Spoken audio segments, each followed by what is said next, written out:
News every 15 minutes, weather every 10, and sports twice an hour. Newstalk, KGVO, AM 1290 and 101.5 FM. You're listening to Montana Morning with Peter Christian. MRL train yard death ruled accidental and the victim has been identified. Good morning, everyone. It's Montana Morning. It's Wednesday, April 6, 2016. Skies clear. It's 33 degrees in Missoula. And our newscast this morning, sponsored by Dig It Excavating, bringing 30 years of excellence to every job. For all your excavation needs, call Glenn, 214-4292. This morning's top story, Missoula County officials have concluded that the death of a Montana Rail Link worker in a train collision was accidental. Missoula County Coroner's Office identified the victim in Monday's collision as 57-year-old Richard Schmitz of Missoula. A coroner's statement yesterday said the cause of death was blunt force trauma, and the circumstances of the collision are under investigation. Police previously said Schmitz died when a train collided with a smaller vehicle at Montana Rail Link's rail yard in Missoula. Police, the Federal Railroad Administration, and the National Transportation Safety Board are investigating. A Ravalli County family experienced a tragedy over the past weekend. Sheriff Chris Hoffman provides these details. The Ravalli County Sheriff's Coroner's Office is investigating the tragic death, accidental death of a 2-year-old boy that occurred on Saturday afternoon west of Corvallis. The boy died as a result of an accident involving a motor vehicle. Hoffman said few details will be released at this time. The accident happened on private property. The victim's name is being withheld pending notification of extended family and friends, and we'll have more information that we can release when the investigation is complete. That's Ravalli County Sheriff Chris Hoffman. A former anti-union operative whom Montana officials allege ran shadow campaigns for select Republican candidates says he never helped a candidate in exchange for their support of right-to-work policies once they were elected. Christian LaFleur gave a sworn statement in a federal lawsuit Monday, 3 days after a jury found Representative Art Wittick coordinated with LaFleur and the National Right-to-Work Committee in 2010. Wittick could be removed from office for receiving illegal corporate contributions from a web of organizations spearheaded by LaFleur and Right to Work. The services included a direct mail campaign, campaign consulting, data, opposition research, and website design. Commissioner of Political Practices Jonathan Modell says Wittick was one of 14 Republican candidates in Montana who received the services. LaFleur's affidavit is the first public response he's made to those allegations. A Missoula man, 19-year-old Alex Beckett Bishop, was arrested early Monday morning. Police Public Information Officer Travis Welsh has details. Between 10 and 10:18 in the morning, a male went to a residence and was creating some type of a disturbance outside. In the residence was a male adult and his 2-year-old daughter. The male outside came into the residence and was yelling at the resident, challenging him to fight. Welsh said the victim was concerned about the effect of the incident on his 2-year-old daughter. The resident felt afraid enough that he called 911. Officers responded, and he is currently in custody for the offense of burglary. The yelling and challenging foul language in a very aggressive manner in the presence of the victim's daughter. Substitute Justice of the Peace Darla Keck reduced the charges to misdemeanors, and Beckett Bishop was released on bond. He'll be appearing in municipal court later today. The Montana Board of Pardons and Parole will have to hire a new executive director following the resignation of the head of the department. The Great Falls Tribune reports Timothy Allred resigned his post as executive director this past Friday. Department of Corrections spokeswoman Judy Beck said Allred has taken a job with the State Probation and Parole Division.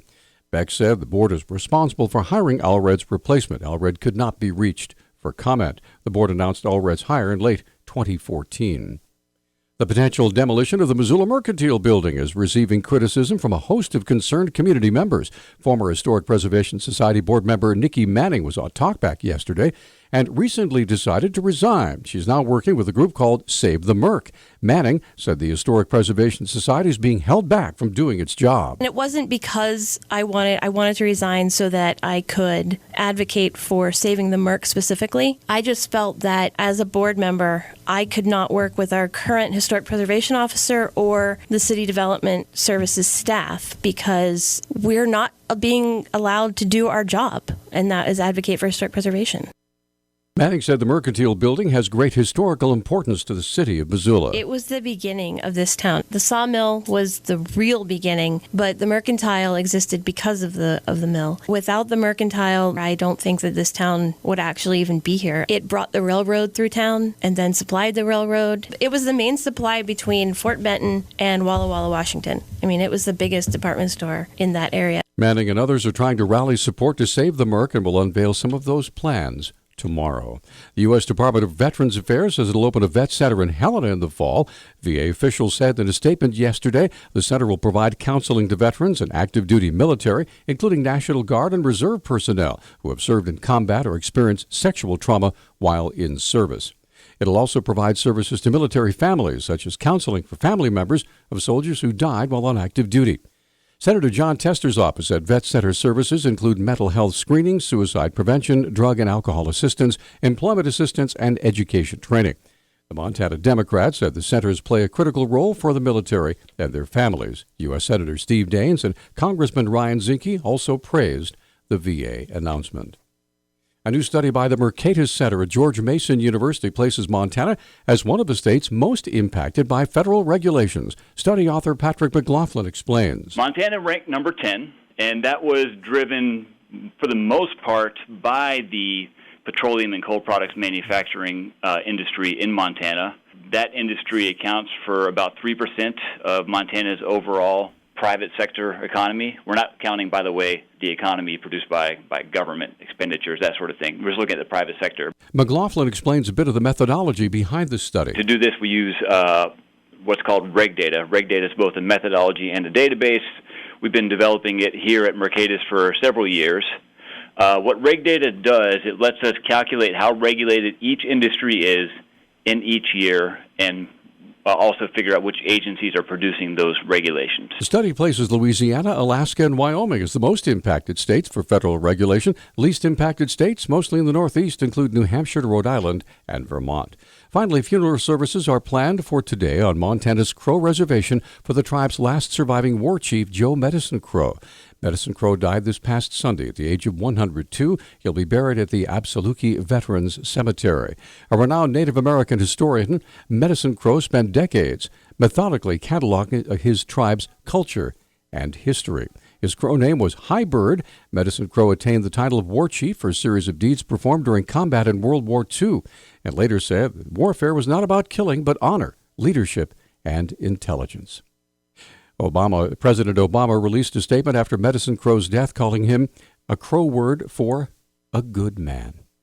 Our News Talk time now is 6:12. News Talk, KGVO. Missoula's official weather station.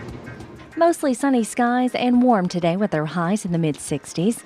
We'll drop back into the mid-30s tonight. A big warm-up is underway Thursday and Friday with near-record highs in the forecast. I'm meteorologist Brooke Foster for Missoula's KECI 13.